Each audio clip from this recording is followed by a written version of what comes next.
মধ্যপ্রাচ্যের সংঘাত ভয়াবহ রূপ নেয় গুরুত্বপূর্ণ তেল ও গ্যাস রুট হরমুজ প্রণালী দিয়ে চলাচলকারী জাহাজে আগুন ধরিয়ে দেওয়ার হুমকি দিয়েছে ইরান।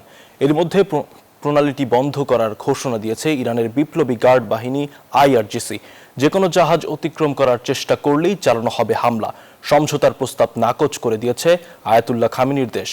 আঞ্চলিক দেশগুলোকে ইরানের ওপর হামলার জবাবে যুক্তরাষ্ট্রের ওপর চাপ সৃষ্টির আহ্বান জানিয়েছেন ইরানি পররাষ্ট্রমন্ত্রী আব্বাস আরাকচি। এদিকে মার্কিন প্রেসিডেন্ট ডোনাল্ড ট্রাম্প জানিয়েছেন ইরানের ক্ষেপণাস্ত্র ও পারমাণবিক সক্ষমতা ধ্বংস করতে সামরিক অভিযান অব্যাহত থাকবে।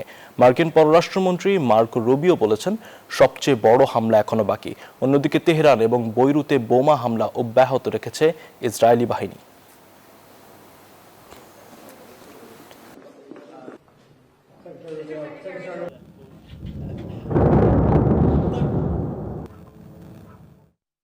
Bashundhara public school and college 2026 শিক্ষাবর্ষে ভর্তি চলছে।